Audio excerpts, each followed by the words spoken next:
Good morning. This is Jeremy with Prop Traders. The morning market report for June 15th, 2016. Basically, the big news today, of course, is the Fed announcement due out, I believe, at 2 p.m. 2 p.m. Eastern today. So we'll see what happens. Economic news this morning. We also have crude inventories as well, coming out at I believe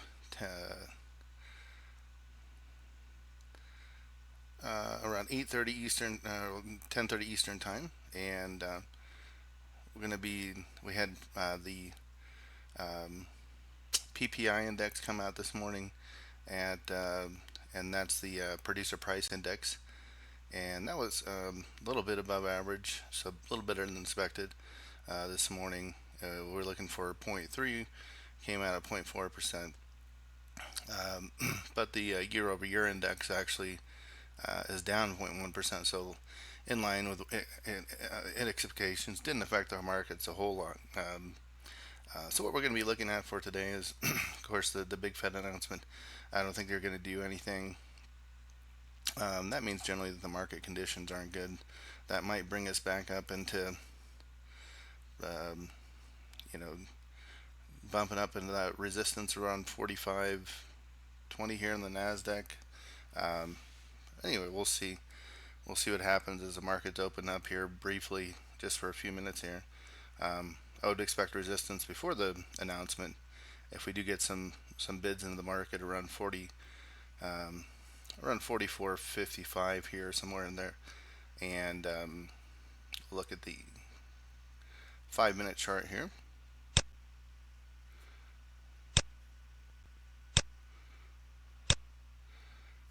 So looking at the 5 minute chart again, we have a little bit of selling initially. Most of the overnight inventory on the Nasdaq futures was positive, so we got some selling here initially. So we do if we do see a sell off, I see support levels at around 43.83 here. That's a long ways down. Um, we do have a value area low of 43.93 somewhere in here.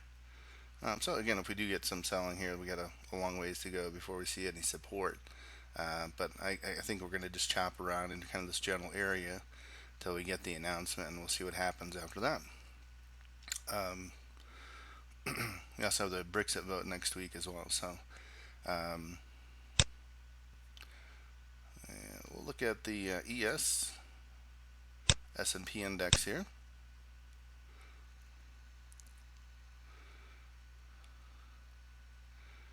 Now we're in resistance here, a little bit of resistance around 20, right here around 2067 here.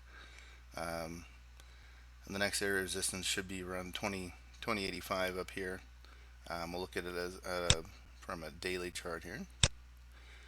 Again, both of these indexes are kind of peaking up into previous day's range. We didn't have really any gap down, so we're right in the range of where we were yesterday. I believe we're going to kind of chop around in this range all day.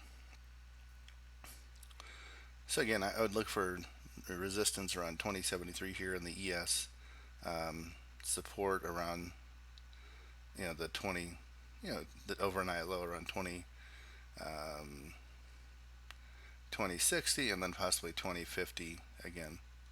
So I had a wide range yesterday, so um, a lot of chopping around.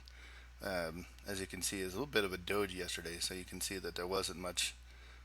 If it did go outside of this main area here, there wasn't much either holding it down or holding it up. So pretty choppy, which I think is going to be the story again today. So trade with caution, trade with smaller size today, and definitely right after the announcement, anything could happen. So I would stay out of the market totally after the announcement this afternoon, until things calm down, maybe tomorrow morning. So um, looking at oil, we had poor inventory numbers yesterday. We'll see what happens again today in the inventory numbers. We do have a bit of buying here coming into the market this morning, but we do have solid resistance up here at the 15-day moving average for the last few days in a row. We'll look at a 30-minute chart, 60-minute chart here, so you can kind of see the downward trend over the past few days. So solid downward trend. And again, we had some poor numbers come out last night that caused this big drag down here. Inventories, API inventories were larger than expected. Guess they didn't weren't able to move enough ships out to sea to not be counted as far as inventory goes, if you know what I'm talking about. So we'll see what happens with the inventory numbers today. But again, um, as far as support goes for oil, it's hard to say. If we look at a daily chart, again, we're kind of in this nowhere land here where support right now is around maybe that 47.22 level, something like that right here. Maybe we're already clear down to 47. Overnight low is actually 47.55. So we'll probably chop around in here until the inventory numbers come out. And if it's a bad number, again, we could see 46s today pretty easily. And that's my call. We'll see. We'll see it probably get down to this range here, 46.25 today, and then from there down to the 44s. Eventually, down to the 40s here, where we might see some solid support. But I think it's eventually going to go back down to the 30, 35 range here, definitely. So that's it for today. Trade safe, and we'll talk to you after the market.